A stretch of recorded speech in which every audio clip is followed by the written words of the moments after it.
So, may papakita ko sa'yo. Eto guys.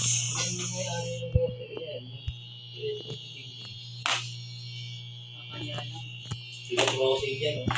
Sila may-ari niyan. Pinatanggal pa rin lahat ng CCTV nila kasi mga iiwanan na rin.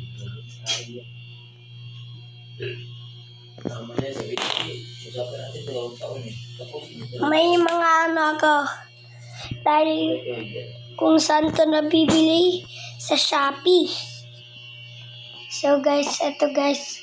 Kung magkano to, eto. Mama, magkano yung tadpole ko? 160 daw.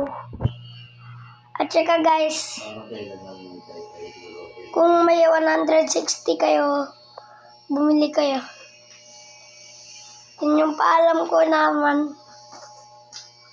So, shout out kay Ate Piyang. Ayaw nga pala na sabihin ko. Bye-bye guys.